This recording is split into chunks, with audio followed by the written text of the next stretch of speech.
Hello dear friends, so once again welcome back to my YouTube channel. प्यारे बच्चों, बहुत बहुत आभार आप सभी का and thank you so much for your eternal love and support. Thanks a lot from bottom of my heart. प्यारे बच्चों, बहुत बड़ी बात, फाइनली लास्ट डेट खत्म हो चुकी है फॉर्म भरने की।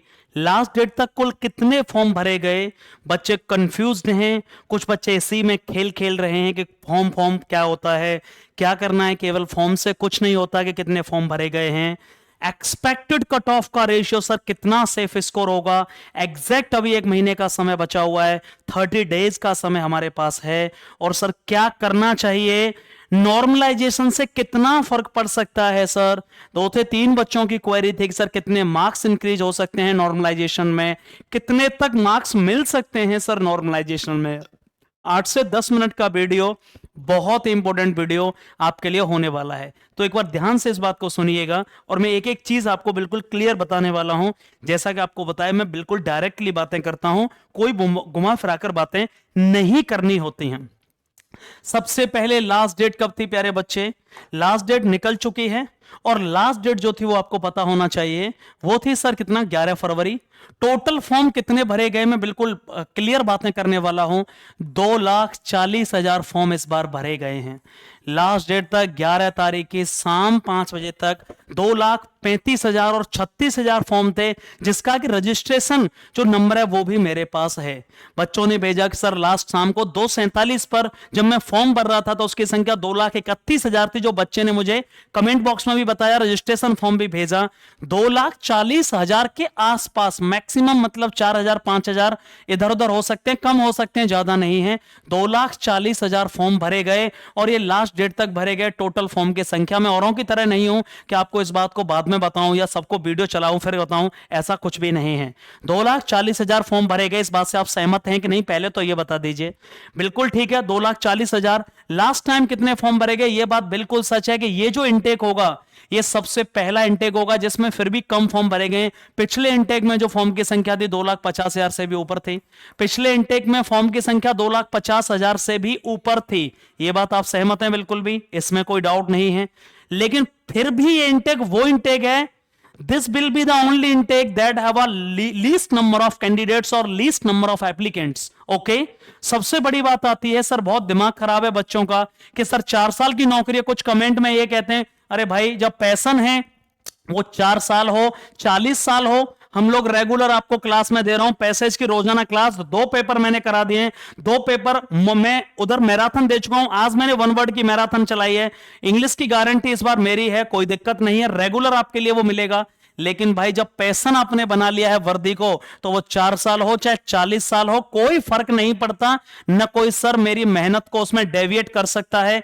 30 दिन का समय है सर, 30 दिन का समय है और 30 दिन में वही प्रैक्टिस, उसी लेवल पर मुझे फोकस्ड होना पड़ेगा। मैं इस वर्ड को यूज कर रहा हूं जो नहीं करना चाहिए। नो बकचोदी, नो फालतू की बातें, बिल्कुल भी डेविएट नहीं होना होगा हमको। बिल्कुल फालतू बातों में हमें नहीं समय गंवाना होगा। 4 साल तक मुझे 21,000 मिल रहे हैं, 21,000। 9,000 आपके सबमिट भी तो हो रहे हैं भाई, 9,000 वो बाद में भी मिलेंगे। ओके, 4 साल के बाद अभी कौशल वीर योजना निकाल दी गई, ठीक है, वो 9,000 आपके जमा होंगे, 11 लाख आपको लास्ट में मिल जाएंगे। और जब तक 4 साल आप पास नहीं हो पाओगे, केंद्र का अलाउंस जो 8वां पे कमीशन है, वहां 10,000 आपका सेंट्रल अलाउंस मिलेगा, जो भत्ता होता है, और सैलरी आपकी पहुंचेगी 40,000। तो भाई ये कौन कह रहा है कि डेविएट होने का समय है? बिल्कुल डेविएट नहीं होना है। मैं बिल्कुल एक्यूरेट, जितने भी शेर और शेरनी है मेरे प्यारे बच्चे, बिल्कुल एक्टिव रहना। जैसे अभी तैयारी चल रही है, कहीं कोई भ्रमित मत हो जाना, कहीं किसी की बातों में आकर ऐसा मत कर देना कि सर एयरफोर्स छोड़ दिया और अब मैं कोस्ट गार्ड की तैयारी कर रहा हूं। बहुत बड़ी बेवकूफी होगी। हां, आप कोस्ट गार्ड की साथ में तैयारी करिए, लेकिन प्लीज ये सब मत कर देना यार। सबसे बड़ा क्वेश्चन, नॉर्मलाइजेशन कैसे अप्लाई होता है? मैंने आपको पहले ही बता दिया, ऑफिशियल वेबसाइट पर उसके लिए कई वीडियो बना दिए हैं। पिछली बार 9 नंबर भी बड़े हैं नॉर्मलाइजेशन से बच्चों के। मान लो किसी के इंग्लिश में 5 आए, नॉर्मलाइजेशन के बाद उसके 14 नंबर आए हैं, और आपके फाइनल कट ऑफ और सेक्शनल कट ऑफ में नॉर्मलाइजेशन मार्क्स ही देखे जाएंगे, आपके एक्चुअल मार्क्स नहीं देखे जाएंगे। नॉर्मलाइजेशन डिपेंड करता है पेपर का लेवल, शिफ्ट किस किस शिफ्ट में कैसा पेपर आया, किस लेवल का पेपर था, और उसी के अकॉर्डिंग से जिस शिफ्ट वालों ने किस लेवल के क्वेश्चन सॉल्व किए, उन क्वेश्चनों का लेवल क्या था, उस हिसाब से आपको नॉर्मलाइजेशन मार्क्स दिए जाते हैं। तो ये सच में बेनिफिशियल है बहुत ज्यादा।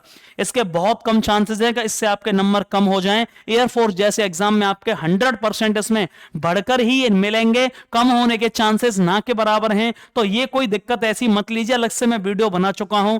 एक ही काम हमारा है, जो वीक पोर्शन है उस पर हमें जबरदस्त प्रैक्टिस कर रहे हैं, जो वीक पोर्शन है उस पर जबरदस्त प्रैक्टिस है, और मॉक लगाना बिल्कुल छोड़ना नहीं होगा। ये बहुत बड़ी बेवकूफी हो जाएगी इस टाइम। बिना मॉक के सेक्शनल कट ऑफ क्लियर नहीं हुआ जो वीक पोर्शन है, और एक पेपर में आप फेल हो गए और 40 नंबर ले आए, तो उस 40 नंबर का हम करेंगे क्या यार, मुझे ये बताओ। मतलब वीक पोर्शन पर ध्यान देना होगा, कहीं किसी टॉपिक किसी सब्जेक्ट में ऐसा ना हो मेरे प्यारे बच्चे, प्यारे शेर और निसरनियों, कहीं ऐसा ना हो कि कहीं सेक्शनल कट ऑफ ही ना निकल पाए। और टोटल फॉर्म्स, भैया जितने फॉर्म हर बार भरे जाते हैं उसका 20% बच्चा एब्सेंट रहता है, मतलब एग्जाम देने ही नहीं जाता। 20% एग्जाम रहता है, 20% इसमें वो बच्चा है जिसने पहली बार फॉर्म भर तो दिया है लेकिन वो बिल्कुल सीरियस नहीं है, बिल्कुल भी सीरियस नहीं है। इसका मतलब आप मुझसे पूछो ना, आपको भले बुरा लगे सही लगे, केवल कंपटीशन 40 से 50 हजार बच्चों में है जो लाइब्रेरी जाकर रोजाना 6 घंटे स्टडी कर रहा है, बिना रील्स देखे हुए, बिना डेविएट किए हुए, बिना किसी चीज के। मैं बार बार इस बात को कहता हूं, मौके बार बार नहीं आएंगे, काम is very important.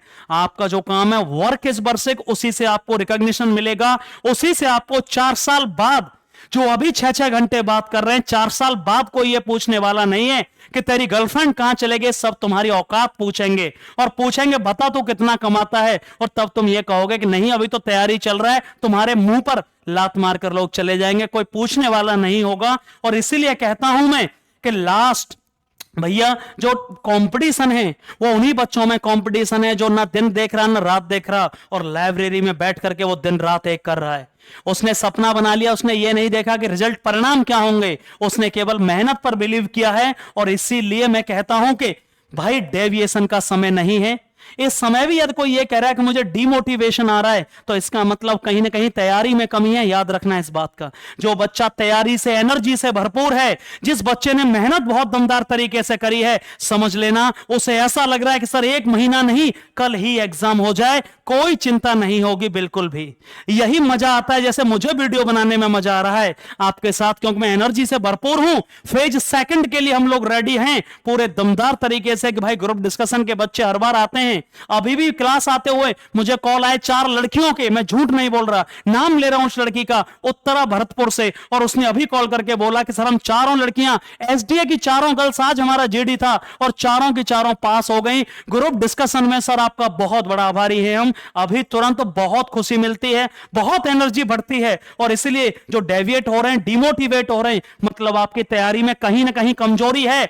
Sir safe score, ये बड़ा क्वेश्चन है, मैं इस पर कुछ नहीं कहना चाहूंगा। सेफ स्कोर किसी एक चीज पर डिपेंड नहीं करता, पर मैं 8 साल के अनुभव से बता सकता हूं, पिछली बार भी मैंने बताया था, वीडियो उठाकर जाकर देखिए, बिल्कुल कोई गलती हो कि उसमें मैंने गलत बोला हो। सेफ स्कोर का मतलब नंबर ऑफ एप्लीकेंट्स कितने हैं, कितने फॉर्म भरे गए, कितने बच्चों ने एग्जाम दिया, ठीक है ना, पेपर का शिफ्ट का लेवल कैसा रहा, टोटली बच्चों का लेवल कैसा रहा, ठीक है ना, ये बहुत बड़ी बात होती है। इसलिए यदि मुझसे आप पूछना चाहो कि सर एक्स ग्रुप का क्या रहेगा, यदि मैं बात करूं एक्स ग्रुप का और बॉयज के लिए बात करूं, मैं हर बार एक ही बात रिपीट कर रहा हूं, मैंने चेंज नहीं किया। यदि आप लास्ट तक चाहते हैं कि सर फाइनल तक मैं सेलेक्ट हो जाऊं, 27.5 और 28 नंबर, ये मैं बिल्कुल फाइनल बता रहा हूं। 28 प्लस आप ला रहे हैं, 30 के आसपास नंबर आप ला रहे हैं, कोई फाइनल तक आपको रोक नहीं सकता। 30 के आसपास आप नंबर ला रहे हैं, आप फाइनल तक एनरोल्ड हैं, याद रखना। और यदि आप गर्ल्स हैं और आपके 25 प्लस नंबर आ रहे हैं, 25 प्लस, आपको एक्स में फाइनली एनरोल्ड हो जाओगे, कोई दिक्कत नहीं होगी। स्टैंड बाई नहीं, मेन मिलेगा आपको, मेन लिस्ट में आपका नाम आएगा। और इसलिए कहता हूं गर्ल्स 25 प्लस और बॉयज 30, और बाई ग्रुप की बात करूं तो मैं सचमुच में आपको चाहते हो कि सर बाई ग्रुप में फाइनल तो बॉयज भाई 35 के आसपास पहुंचना है आपको। 35 सर 35 32 33 के आसपास नहीं, 35 बना लो जिससे फाइनल तक बिल्कुल टेंशन खत्म हो जाएगी। 35 पर बिल्कुल भी टेंशन फाइनल तक नहीं रह रही होगी। और गर्ल्स की बात करूं तो मैं बेटा इस बार क्योंकि वैकेंसी लगभग थोड़ी पिछले से लगभग कितनी वैकेंसी ज्यादा है, 70 से 80 वैकेंसी ज्यादा है, और इसीलिए आपको अपना स्कोर लेके चलना होगा। कितना? लगभग 32 कह लो और 33 कह लो, ये बिल्कुल सेफ स्कोर होगा, बिल्कुल एक्यूरेट। फाइनल तक मैं आपको ये बिल्कुल क्लियर कर रहा हूं। ये गलती मत कर देना कि सर इस बार 30 बन गई है तो अगली बार तो फिर और ज्यादा जाएगी। ये किसने बोला यार? एक बार कट ऑफ एक्स की 40 भी गई है, 39, और पिछले 2 बार से 22 भी गई है, लेकिन फॉर्म की संख्या पहले भी ज्यादा भरी गई थी और पिछली बार भी भरी गई, फिर भी 22 रही। ये किसी एक चीज पर डिपेंड नहीं करता, इस बात को आप दिमाग से निकाल देना। इस बार बच्चे जीडी में ज्यादा लिए गए, पिछली बार बच्चे बहुत निकाले गए। याद रखिएगा, रिटन की गारंटी आपकी है, मैंने आपसे प्रॉमिस कर दिया, और फेज सेकंड की गारंटी प्यारे बच्चे मेरी है। रिटन की गारंटी आपकी है। 17 मार्च के बाद जिसका एग्जाम अच्छा है, फेज सेकंड में आपके साथ ऑनलाइन भी पढ़ाया है मैंने बहुत कुछ, और मैं फिर से ऑनलाइन भी पढ़ाऊंगा पूरा फ्री ऑफ कॉस्ट, और ऑफलाइन भी जबरदस्त क्लास होंगी। या आपने 20 दिन की भी क्लास ज्वाइन की तो फेज सेकंड हमारी गारंटी होगी, बाकी आपके ज्वाइनिंग की पूरी जिम्मेदारी याद रखिएगा आपके और हमारे आसपास रहेगी। So thank you so much. आपको जरूरत थी कि सर कितने फॉर्म भरेगा, ये मुझे बताना जरूरी था। बाकी चीजों के लिए आप रेडी रहिएगा। एग्जैक्ट 1 महीने का समय बचा हुआ है, और आप सभी का जो चैनल को आपने सपोर्ट किया, थैंक यू सो मच। और एक लास्ट बात कहना चाह रहा हूं, जो कुछ लोग कमेंट में 1-2 मेरे जो भी हो, वो भी मुझे उनसे बुराई नहीं है, वो कहते हैं गुरुजी आप केवल सब्सक्राइबर के लिए वीडियो बनाते हैं। प्लीज भाई, मैं जुड़ा हुआ हूं, मैं केवल सब्सक्राइबर के लिए वीडियो बनाता तो अब तक मैं चैनल को बंद करके और कुछ काम कर रहा होता। मैं 8 साल से पढ़ा रहा हूं, और आप ये गलत फहमी में मत रहिए कि खाली मैं चैनल से ही मैं आगे गया हूं या ऐसा हुआ हूं। मैं 8 साल से पढ़ा रहा हूं, और तब भी मेरा यही था। इसीलिए चैनल पर तो मुझे मात्र 1 साल हुई है, और अभी हम बहुत आगे जाने वाले। चैनल पर भी उस लेवल का कंटेंट अगले इंटेक तक हम लोग लाने वाले होंगे। So thank you so much जो सपोर्ट कर रहे हैं, एंड लव यू ऑल। एक बार यार कमेंट बॉक्स में ना एक बार जय हिंद लिख दीजिए, बस मजा आ जाएगा। Thank you so much.